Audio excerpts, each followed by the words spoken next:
À 76 ans, Arsène Wenger fait quelque chose qu'il n'avait jamais fait auparavant. L'homme calme, l'homme élégant, l'homme du silence. Il décide enfin de briser des décennies de non-dits. Pas pour se venger, pas pour régler des comptes, mais pour dire la vérité. Aujourd'hui, Wenger révèle les 5 joueurs qui l'ont vu plus profondément blessé. 5 noms, 5 histoires de loyauté brisées et une question troublante. Pourquoi maintenant ? Si tu aimes les histoires vraies, humaines, derrière le football, abonne-toi maintenant. Ce que tu vas entendre change à jamais l'image d'Arsenal et de Wenger. 1. Emmanuel Adebayor, la rupture explosive. Quand Emmanuel Adebayor arrive à Arsenal, il n'arrive pas en star, il arrive presque dans l'ombre. Peu connu du grand public, encore brut, irrégulier, parfois maladroit. C'est Arsène Wenger qui voit quelque chose que d'autres ne voient pas, encore. Un potentiel, une force brute à façonner. Un joueur capable de devenir grand s'il est encadré avec patience. Wenger lui ouvre les portes, il lui donne du temps, il lui donne de la confiance. Il lui offre surtout une chose rare dans le football moderne, une vraie scène pour s'exprimer sans peur. Pendant un moment, la relation fonctionne. Adebayor progresse, il marque, il devient important dans le système d'Arsenal. Le public commence à l'aimer, et Wenger, fidèle à lui-même, le protège, même quand ses performances sont irrégulières. Mais très vite, quelque chose change. À mesure que la lumière arrive, l'impatience grandit.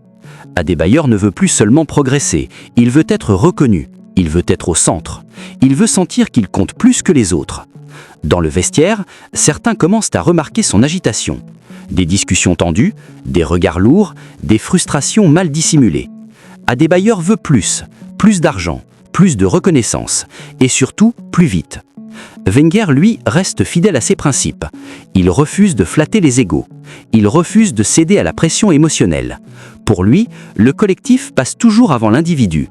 Cette différence de vision devient une fracture. À l'entraînement, les échanges se tendent. Wenger tente de calmer, de recentrer, de rappeler le cadre. Mais Adebayor interprète chaque remarque comme une attaque personnelle. Peu à peu, la confiance s'effrite. Non pas brutalement, mais lentement, jour après jour. Puis, Manchester City entre dans l'équation. Et tout change. Pour la première fois, Adebayor se sent réellement désiré, pas simplement apprécié, adulé. On lui promet un rôle central, un statut de star, un salaire qui confirme son importance. Face à cela, les mots de Wenger semblent soudain trop sages, trop mesurés, trop patients. Wenger tente de le retenir. Il parle de projet, de continuité, de progression à long terme. Mais dans l'esprit d'Adebayor, la décision est déjà prise. Il a tourné la page avant même de la fermer. La rupture est brutale, sans chaleur, sans vraie tentative de réparation. Mais le véritable choc n'est pas le transfert. Il arrive plus tard, lors d'un match explosif entre Manchester City et Arsenal. Le stade est électrique, la tension est palpable. Chaque regard est chargé d'histoire. Adebayor marque, et à cet instant précis, le football s'arrête presque. Il se met à courir, pas vers ses coéquipiers, pas vers le banc, il traverse tout le terrain et s'arrête devant les supporters d'Arsenal. Il célèbre, avec rage, avec défi, comme si toutes ses frustrations accumulées sortaient d'un seul coup. Le stade est glacé. Ce geste n'est pas anodin, il est violent, symbolique, humiliant. Pour les supporters, c'est une provocation. Pour le club, un manque de respect. Mais pour Wenger, c'est bien plus que ça. Wenger ne crie pas, il ne gesticule pas, il ne fait aucun scandale. Mais ceux qui croisent le regard ce jour-là parlent d'un changement profond. Pas de colère, pas de tristesse visible, juste une déception froide, presque définitive. Pour lui, ce geste dépasse le football. Ce n'est pas un simple excès d'émotion, c'est une attaque personnelle. Une flèche tirée par un joueur qu'il avait protégé, soutenu, défendu contre vents et marées. À cet instant, toute possibilité de réconciliation disparaît. Il n'y aura plus jamais de retour, plus jamais de dialogue, plus jamais de lien. La rupture est brûlée, réduite en cendres par un seul geste. Et malgré toute sa maîtrise émotionnelle, Wenger gardera longtemps l'ombre de cette trahison explosive. Car certaines ruptures ne font pas de bruit au moment où elles commencent, mais explosent quand on s'y attend le moins. 2. Robin Percy, la blessure qui ne s'est jamais refermée. C'est la trahison la plus profonde. Quand Percy arrive, il est fragile, souvent blessé. Wenger le protège, le façonne, le transforme en superstar. Il en fait même son capitaine. Mais Percy veut gagner tout de suite. Wenger veut construire. Lors d'une réunion privée, Wenger comprend qu'il va le perdre. Puis tombe le communiqué. Percy affirme que l'ambition d'Arsenal ne correspond plus à la sienne. Un choc, une condamnation publique. Et le coup final, Percy signe à Manchester United et gagne le titre dès la première saison. Pour Wenger, c'est une trahison totale. Sportive, humaine, symbolique. Cette blessure-là ne s'est jamais refermée. 3. Patrick Vieira, la trahison silencieuse d'un capitaine. Pour les supporters d'Arsenal, Arsène Wenger et Patrick Vieira, c'était une évidence. Une alliance naturelle, presque sacrée. D'un côté, Wenger, l'intellectuel du football, calme, visionnaire, obsédé par l'équilibre et le long terme. De l'autre, Vieira, le guerrier, le capitaine, l'homme qui imposait le respect par sa présence seule. Pendant des années, ils ont incarné ensemble l'âme d'Arsenal. Sur le terrain, Vieira était le prolongement de Wenger. Quand l'équipe doutait, c'est lui qui avançait. Quand l'adversaire intimidait, c'est lui qui répondait. Il ne parlait pas beaucoup, mais quand il parlait, tout le vestiaire écoutait. Aux yeux du public, leur relation semblait indestructible. Mais derrière les portes fermées d'Highbury, une autre histoire se construisait lentement, dans le silence. Au début des années 2000, Patrick Vieira est au sommet de son art. Il domine les milieux de terrain anglais. Il est respecté par ses coéquipiers, craint par ses adversaires, admiré par les supporters. Dans son esprit, une chose est claire, il est encore loin d'avoir fini. Mais Arsène Wenger ne fonctionne jamais à l'instant présent. Il pense toujours à demain, à l'après, à ce que deviendra l'équipe quand les corps vieilliront, quand l'intensité baissera. Et dans son esprit, un nom commence à prendre de plus en plus de place. Un jeune Espagnol de 17 ans, timide, discret, mais d'une intelligence de jeu rare, Cesc Fabregas. Pour Wenger, il ne s'agit pas de remplacer Vieira immédiatement. Il s'agit d'anticiper, de préparer une transition douce. Fidèle à sa philosophie, il croit qu'un grand club doit toujours avoir un coup d'avance. Mais une phrase, prononcée lors d'une discussion interne, ne restera pas enfermée dans ce bureau. Elle circule, elle voyage, et finit par atteindre les oreilles de Patrick Vieira. À cet instant précis, tout bascule. Pour Vieira, ce n'est pas une stratégie sportive, c'est une trahison silencieuse. Un capitaine ne s'attend jamais à ce que son entraîneur prépare l'avenir sans lui en parler directement, encore moins quand il est toujours au sommet. Dans son esprit, une question tourne en boucle. Comment peut-on penser à mon remplacement alors que je suis encore indispensable ? À partir de là, quelque chose se brise.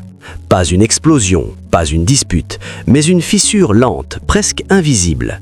Les discussions autour d'un nouveau contrat deviennent froides. Wenger, fidèle à ses principes, refuse d'offrir un long engagement à un joueur de plus de 30 ans. Il l'a toujours fait, avec tout le monde. Mais pour Vieira, cette règle devient personnelle. Il n'y voit plus une philosophie. Il y voit un message clair. L'avenir se fera sans lui. Les regards changent, les échanges se raccourcissent, le respect est toujours là, mais la confiance, elle, s'effrite. Vieira commence à se sentir poussé vers la sortie, non pas brutalement, mais doucement, comme si la porte était déjà entr'ouverte. L'été 2005 arrive et avec lui une tension devenue impossible à ignorer. Les négociations ressemblent à une bataille invisible. Wenger tente de préserver la dignité de chacun. Il ne veut ni conflit public, ni rupture spectaculaire. Mais le mal est fait. Un soir, selon un témoin proche du vestiaire, Vieira lâche une phrase lourde de sens. Il murmure qu'il ne reconnaît plus l'homme qu'il admirait tant.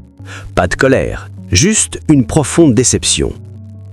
Quelques jours plus tard, Patrick Vieira signe à la Juventus. Il n'y a pas de conférence d'adieu émouvante, pas d'accolade devant les caméras, pas de grandes déclarations, juste un départ net, clinique, presque froid. Wenger reste impassible en public, mais en interne, ceux qui le connaissent parlent d'un homme profondément touché. Perdre un grand joueur est une chose, perdre un capitaine, un relais, presque un footballistique, en est une autre. Ce qui rend cette histoire si douloureuse, ce n'est pas la trahison ouverte, c'est le silence. Deux hommes liés par une décennie de victoire, deux hommes unis par une vision, Séparés sans cri, sans drame, mais avec un vide immense. Une rupture propre, élégante, mais profondément douloureuse.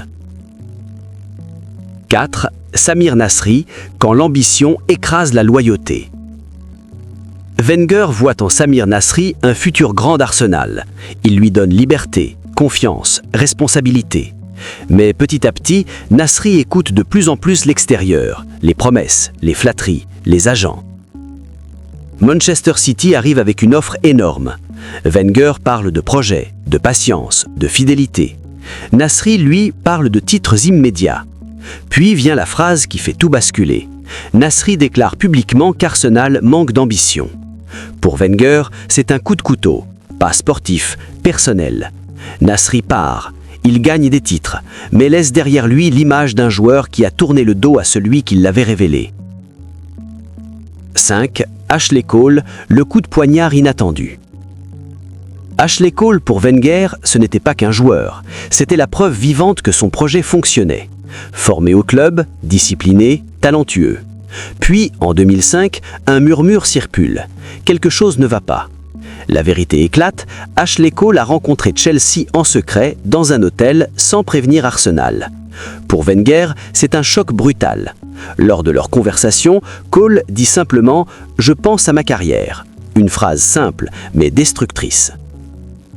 Quand Cole signe à Chelsea, la rupture est totale. Les supporters le détestent. Mais Wenger, lui, garde le silence. Car ce départ n'a pas seulement changé un effectif, il a brisé une confiance profonde. Et cette blessure, Wenger ne l'oubliera jamais. Ces 5 histoires racontent toujours la même chose. Wenger a refusé de trahir ses principes, même quand cela lui coûtait tout. Il a perdu des capitaines, des prodiges, des fils symboliques, mais il n'a jamais abandonné ce en quoi il croyait. La loyauté, la patience, la construction. Aujourd'hui, s'il révèle ces noms, ce n'est pas pour se venger, c'est pour dire une vérité simple et brutale. Le football n'est pas une question de titre, c'est une histoire d'hommes, de choix impossibles et de blessures invisibles. La gloire éclaire, mais elle brûle aussi. Et personne ne connaît mieux ses ombres qu'Arsène Wenger.